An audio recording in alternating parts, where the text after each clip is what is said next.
Le point marché avec Nadine Trémolière, directeur de Primonial Portfolio Solutions. Nadine qui est avec nous en duplex pour des raisons bien indépendantes de sa volonté. Merci beaucoup Nadine d'être avec nous.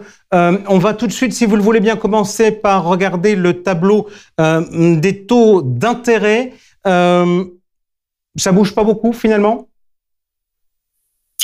Non, finalement, ça ne bouge pas beaucoup. On était, rappelez-vous, le début du mois, le début de l'année, on avait eu un petit peu d'inquiétude sur le timing de baisse des banques centrales.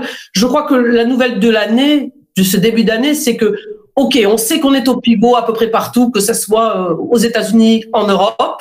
Maintenant, c'est le timing qui est le plus important. On a bien anticipé des baisses des taux, de nombreuses baisses des taux, puisqu'on en est pratiquement à 6. Maintenant, on va être très lié, en fait, à la fois ce timing. Est-ce que ça va arriver plutôt à la fin du premier trimestre, plutôt à la fin du second trimestre? Ça va changer quand même pas mal de choses. Et c'est ça qui crée cette volatilité. Mais fondamentalement, voilà, pas beaucoup, malgré tout, de mouvements sur ce début d'année. Est-ce que Jérôme Powell a quand même pas un peu douché les marchés en excluant carrément une baisse des taux au mois de mars? Oui, si, effectivement. Le marché, c'était, à la limite, il s'était presque plus emballé sur l'Europe en disant peut-être que Christine Lagarde va baisser les taux avant même la Fed. Mais ces derniers temps, on s'est dit, allez, la Fed, ils vont pouvoir y aller. On a quand même des chiffres d'inflation extrêmement bons. Mais voilà, on s'aperçoit qu'effectivement, mars, c'est peut-être un petit peu trop tôt parce que les chiffres d'inflation peuvent être révisés. On peut avoir des datas un petit peu moins bonnes. Et il veut se garder cette marge de manœuvre de pas baisser les taux dès la première hirondelle venue. Donc ça, c'était important pour le marché qu'on comprenne qu'effectivement, ce mouvement des taux va intervenir, mais c'est peut-être pas forcément en mars. Peut-être que ce sera sur le comité d'avril-mai.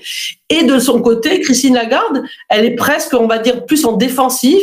Et elle attend elle est peut-être, on va dire, plus exigeante sur le niveau d'inflation, sur le niveau de désinflation pour baisser les taux. Donc, on a un petit peu cette divergence entre les États-Unis et les taux allemands qui ont un peu plus monté, que les taux 10 ans aux États-Unis.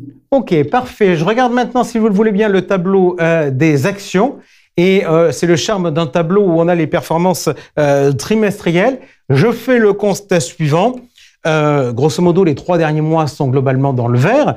Décembre avait été un peu moins bon que novembre et janvier est un peu moins bon que décembre. On continue sur la tendance, mais on s'essouffle?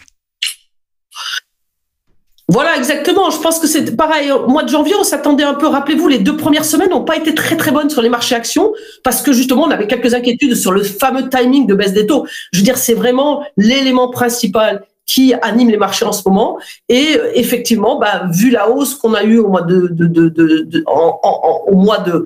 j'allais dire à l'année 2023, plus de 20% à peu près sur tous les indices, on a effectivement ce mouvement qui commence un petit peu à s'essouffler. Alors, il a permis d'être peut-être régénéré par des bons résultats d'entreprise, des bons résultats trimestriels sur des grosses sociétés. Mais globalement, c'est ça l'élément important à retenir, c'est qu'en fait, on est vraiment sur la continuité de la tendance du mois de novembre et du décembre. C'est-à-dire que ce sont les grandes capitalisations qui entraînent les indices, alors que les petites capitalisations sont plus à la peine, alors qu'on imaginait un scénario quelque peu différent en début d'année, en se disant, s'il y a des baisses des taux plus rapides, ça devrait bénéficier aux small cap. Et c'est un peu le scénario adverse qui s'est matérialisé. Nadine, je voudrais vous entendre toujours sur ce tableau, non pas en regardant les performances des 3 derniers mois, mais en regardant la performance de l'année 2023 et la performance du mois de janvier de la Chine. Performance dans les 2 cas négative avec 2 chiffres, c'est-à-dire une performance qui est inférieure à moins 10%. Qu'est-ce qui se passe? Qu'est-ce qui se passe? Je pense qu'on l'a commenté mois après mois, c'est qu'on a vraiment un manque de confiance absolument important à la fois du consommateur chinois qui s'est pas remis de ce confinement absolument épouvantable qu'ils ont subi pendant pratiquement plus de 2 ans. Et puis des internationaux pour des raisons, alors il y a des raisons géopolitiques, il y a des raisons même de confiance dans la capacité qu'aura la Chine de relever le défi et de se relever et de repartir sur un rythme de croissance largement supérieur à celui qu'on anticipait. Et puis de l'autre côté, je pense que ce manque de confiance il s'exprime aussi par le fait que l'État, le Politburo, les autorités chinoises, est-ce qu'elles ne prennent pas la mesure de ce qui se passe? Est-ce qu'elles ne sont pas très partantes pour effectivement faire redémarrer leur marché boursier? Mais on voit qu'il y a un certain attentisme et les mesures, on attend un peu cette étincelle sur le marché chinois pour s'y remettre. Et actuellement, tant qu'on la voit pas, il se passera rien sur ce marché chinois. Et c'est ça qui explique un petit peu ces pertes cumulées que l'on subit globalement depuis 3 ans, puisqu'on baisse de façon ininterrompue depuis globalement février 2021. Juste Nadine, on en a à travers un fonds qui est le fonds de Gemway dans l'allocation d'actifs. La tentation, c'est quoi de votre côté sur cette contre-performance durable? C'est de se dire ça va créer des opportunités pour réinvestir, ou c'est dire à un moment ça suffit, il y en a marre et il faut passer à autre chose? C'est vrai qu'on s'est un peu posé la question toute l'année parce que au bout d'un moment, force est de constater que les performances sont quand même très décevantes.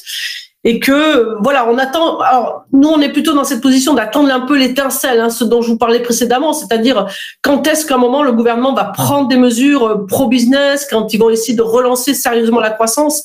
Ils ne l'ont pas fait pour l'instant. Alors, j'ai plutôt une situation un peu d'attentisme qui nous coûte un petit peu. Il faut dire les choses telles quelles. Mais ni la tentation de couper, parce qu'on a déjà subi quand même des pertes qui sont plus de l'ordre sur le marché chinois de plus de 50% en 3 ans, ce qui me paraît quand même être le marché le moins cher du monde, tout le monde le sait. Et puis à côté de ça, on n'a pas envie de le renforcer tant qu'on n'aura pas cette étincelle qui nous permet de dire allez, ça y est, maintenant on a touché un petit peu le fond et il faut s'y remettre dessus. Donc voilà, on attend un petit peu cette étincelle et pour l'instant on ne la voit pas venir. Ok, Nadine, on passe maintenant à l'allocation d'actifs et aux résultats de l'allocation d'actifs. Le mois dernier, on avait dit qu'on n'avait pas les performances définitives pour l'année 2023 parce qu'on n'avait pas les résultats du fonds en euros. On était à 3,5% de performance avant prise en compte des frais de gestion du contrat. Est-ce que vous nous avez le chiffre définitif pour 2023 ? Ben voilà, on est à 4,6, c'est-à-dire qu'on a les fonds en euros, on l'a bien vu, ont globalement largement augmenté les taux de rendement distribués par rapport à l'année 2022.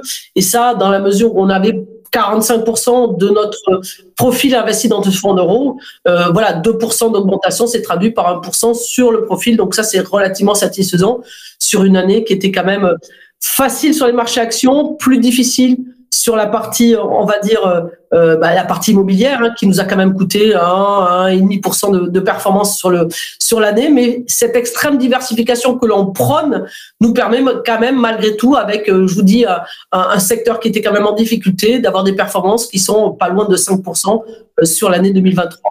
Est-ce qu'on bouge ou pas ? Non, on a toujours nos 20% de marché action. Si on devait bouger, ce serait globalement sur ces marchés actions. À la fois, on voit que, et c'est ce qu'on disait un petit peu en début d'intervention, c'est-à-dire que le rallye s'essouffle un petit peu.